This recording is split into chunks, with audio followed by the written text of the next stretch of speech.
Hello everyone, this is Vani and welcome back to the channel Maths by Vani. In this video, we are doing question number 2 of exercise 9.2 of chapter number 9, that is circles of class 9th.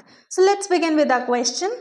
If two equal chords of a circle, दो equal chords हैं हमारे पास एक circle के अंदर, within the intersect within the circle, वो intersect कर रही है सर्कल के अंदर. यहाँ पर फिगर बनाई हुई है, जो ये पॉइंट ई है ये इंटरसेक्शन है कॉर्ड ए बी और सी डी का. ठीक है. Within this circle prove start the segments of one chord. हमें ये प्रूव करना है कि एक कॉर्ड की जो सेगमेंट है वो कॉरस्पॉन्डिंग सेगमेंट के इक्वल है जो दूसरी कॉर्ड है उसके. ठीक है. कहने का मतलब क्या है, E C is equals to E B. हमें ये प्रूव करना है.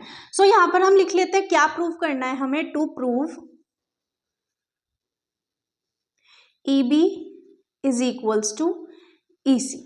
अब यहाँ पर बच्चा लिखी जाएंगी कुछ स्टेटमेंट्स. देखो आपको मैं पहले ही बता दूं, ट्राइंगल्स, क्वाड्रिलेटरल्स और ये जो सर्कल है इसके अंदर आपको थोड़ी बहुत स्टेटमेंट्स लिखनी ही पड़ेंगी. ठीक है. ठीक है. तो हम लिखेंगे O M bisects A B. O M जो है वो ए बी को बाइसेक्ट कर रहा है and O M is perpendicular to A B. और जो ओ एम है वो परपेंडिकुलर है ए बी के. Similarly O N bisects B C और and O N is perpendicular to B C. ठीक है. यानी कि ओ एम जो है वो बाइसेक्ट कर रहा है ए बी को, हेंस वो परपेंडिकुलर है ए बी पर. Similarly O N bisect C D and O N is perpendicular to C D. Oh sorry B C या सी डी. यहाँ पर आएगा सी डी.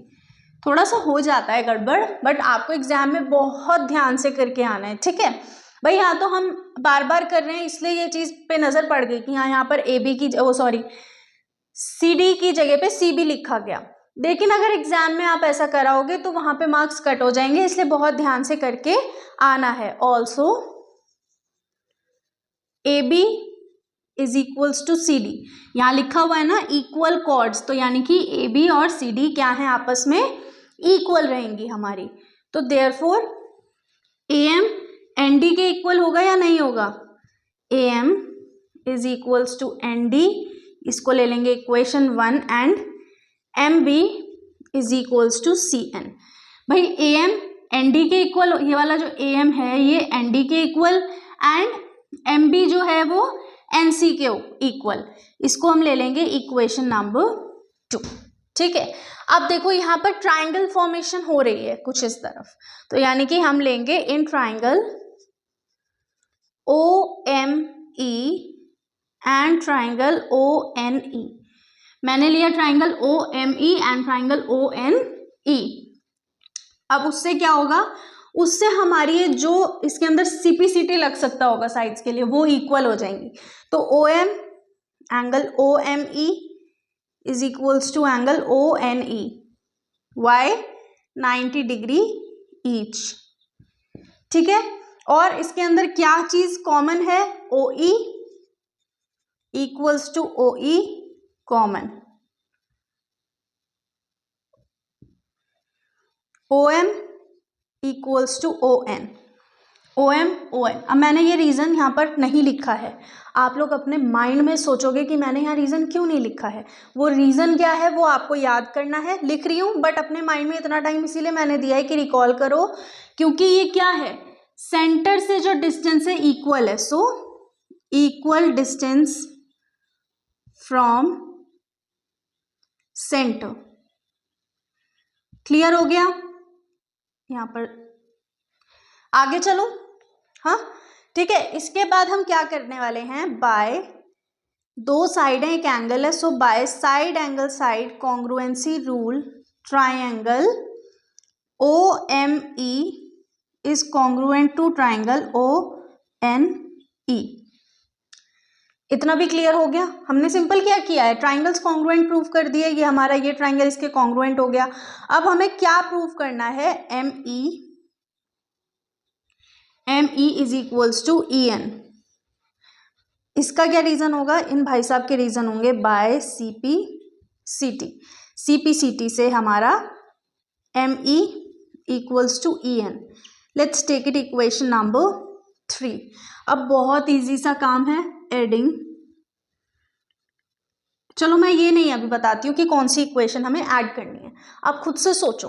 हमें चाहिए EB EC, तो कौन सी इक्वेशंस को ऐड करने पे हमें EB और EC इक्वल मिलेंगे। ये देखो E यहाँ पर है तो दैट मीन्स इक्वेशन 3 तो ऐड होगी, और कौन सी ऐड हम करें तो हमें मिल जाएगा यहाँ पर EM। पहले हम करते हैं adding equation 3 and equation 1। Equation 1 है AM प्लस इक्वेशन 3 है ME is equals to, equation 2 का भी यूज आएगा। बच्चे कहेंगे मैम इक्वेशन 2 आपने लिख तो दी, क्या यूज है। पहले इसको यहाँ पे हम निकाल लेते हैं कि इक्वेशन 3 और इक्वेशन 1 से हमें एक फाइनल इक्वेशन मिलेगी जिससे कि हम माइनस करके हमारी ये वैल्यू निकाल पाएंगे। क्योंकि आप देख सकते हो कि ये सर्कल है, सर्कल के अंदर कभी भी ये इस तरीके से नहीं होती हैं चीजें कि हम मनगढ़ंत कर दें। माइनस होगा तो फिर हमारे पास ये वाली वैल्यू आएगी, ठीक है। तो फिर इक्वेशन हमारे पास ये आ गई ND प्लस EN। ऐड करेंगे तो क्या होगा, AM plus ME is equals to AE। भाई AE और DE, हाँ DE इक्वल हो गए। समझ आ गई ये चीज कैसे हुई हमारी। अब फिर हम करेंगे सब्ट्रैक्टिंग, अब होगा यहां पर सब्ट्रैक्शन का खेल। Subtracting equation 2 and equation 3। Equation 2 में MB minus ME is equals to CN minus EN, ठीक है। तो MB माइनस ME, देखो MB माइनस ME क्या बचा हमारे पास, EB। ये इस तरीके से ले लेते हैं, ये है M, ये है E और ये है B, ठीक है। वो ये कह रहा है MB पूरे में से ME माइनस कर दिया तो कितना रह गया, यही तो रह गया, ओ सॉरी ME माइनस कर दिया ना, हाँ तो ये रह गया ना। तो यानी कि EB is equals two similarly यहाँ पर CE। तो यानी कि यही प्रूव करना था और ये हो गया हमारा हेंस प्रूव्ड। बहुत छोटी छोटी चीजें हैं। अब बच्चे कहेंगे मैम जब इसके अंदर एडिंग वाले पार्ट का कोई रोल था ही नहीं तो आपने क्यों ऐड किया। बेटा ये इसलिए ऐड करके दिखाया, हो सकता है एग्जाम के अंदर आप लोगों को ये ही पूछा जाए कि AE is equals to DE prove कर दो, कि जहाँ पर पॉइंट ऑफ इंटरसेक्शन है उसका डिस्टेंस उस कॉर्ड से इक्वल है। तो ये उस टाइप का क्वेश्चन भी था कि यहाँ पर ये चीज भी हमारी अप्लाई हो सकती है कि अगर उन्होंने दे दिया कि भाई simple AE is equals to DE prove कर दो तो वो हम इस तरीके से प्रूव करेंगे, ठीक है। तो आई होप आप लोगों को ये क्वेश्चन अच्छे से समझ आ गया होगा। With this question now we are ending our video. Will see you in next video. Till then keep practicing, make sure to subscribe the channel, press the bell icon and do share this video.